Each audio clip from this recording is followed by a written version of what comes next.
Continue our Bible study today from Mark chapter 1, verse 12 to 13, and I read, And immediately the Spirit driven him into the wilderness, and he was there in the wilderness 40 days, tempted of Satan, and with the wild beasts, and the angels ministered unto him.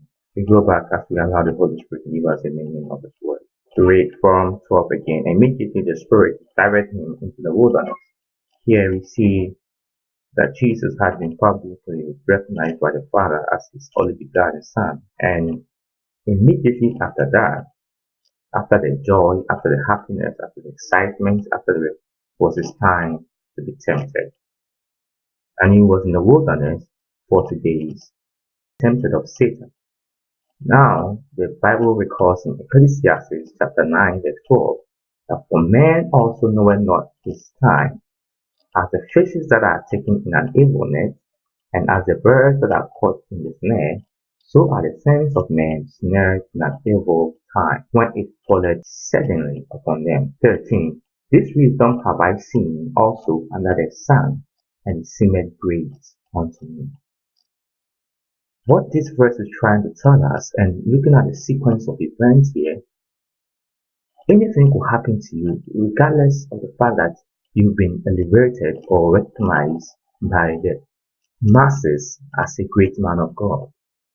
That doesn't mean that your temptations and trials will delay. For like Solomon said in Ecclesiastes 9:12, you don't know your hour.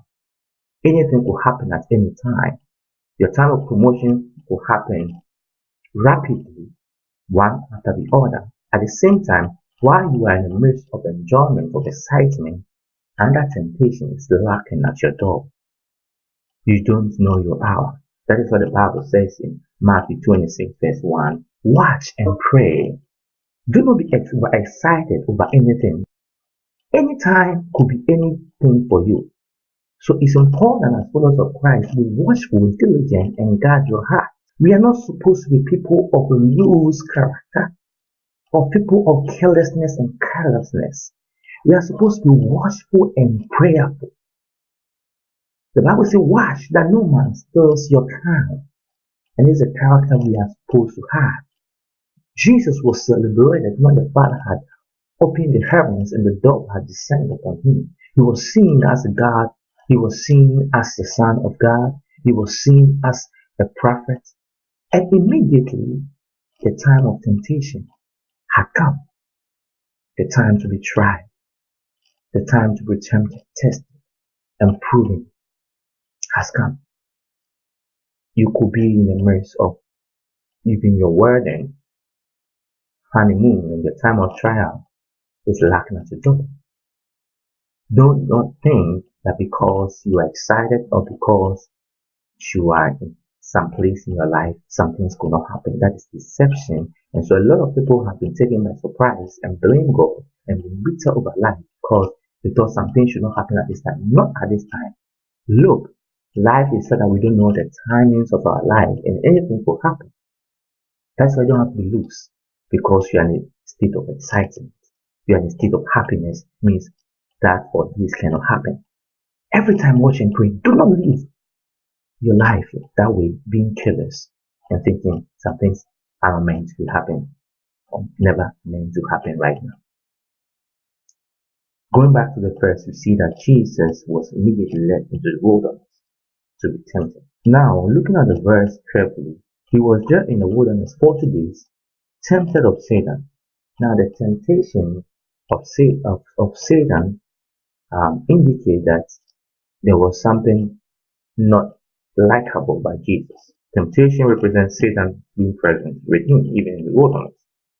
He continued and he was with the wild beasts. The wild beasts represent God's divine protection for him. And it means that regardless of where we are, even if Satan is present with us, at the same time, there's God's divine protection for us. If you meet a witch or a wizard on the way to church, remember, the divine protection of God is still with you. That is why the Bible says, fear not, because every time there's an evil, there's divine protection for you. And that's what this verse is trying to teach us. That look, even Satan was there, periodically appeared to tempt Jesus, and yet the divine protection of God was with Jesus. And that's what it means. And he was with the wild beasts. And again, the angels ministered unto him. What it also means here is God's divine provision. So at the time that you think God has forgotten you, at the time that you think your life is at a very hard stage, remember God is providing for you. God is providing the strength, is providing encouragement, providing all that you need. All that you need is the patience and be watchful and prayerful. You see that God has already provided all the communities, all the weaponry, all the gadgets, all the instruments, the dresses you need for that kind of battle you're going through. This verse is really rich in God's way of dealing with us. That any time could be your testing time, regardless of what has happened before. And even when you are in the midst of your enemies, God's divine protection is still present, and that God also provides for you regardless. And that is what this lesson is, and that's what we want to learn today. That regardless of what we go through, we should know that God's divine protection and provision is always made available. And we should never think that our time of trials and temptation and testing is far from us because we are in the state of excitement. However, you should also note that anybody could be a gadget, a vessel, a tuner through which your temptation and trial. It could be even your spouse, it could be your pastor. Do not think that it's a pastor, so it's very unlikely for you to be tempted to your pastor.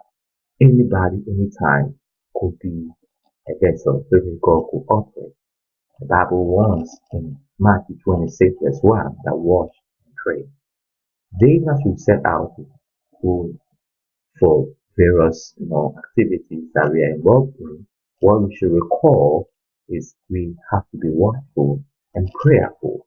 Always watching, be alert and sober, like Peter would say, because you don't know when your hour cometh. It cometh at any time. May God bless us, and as we continue to obey and to teach His word in Jesus Christ's name.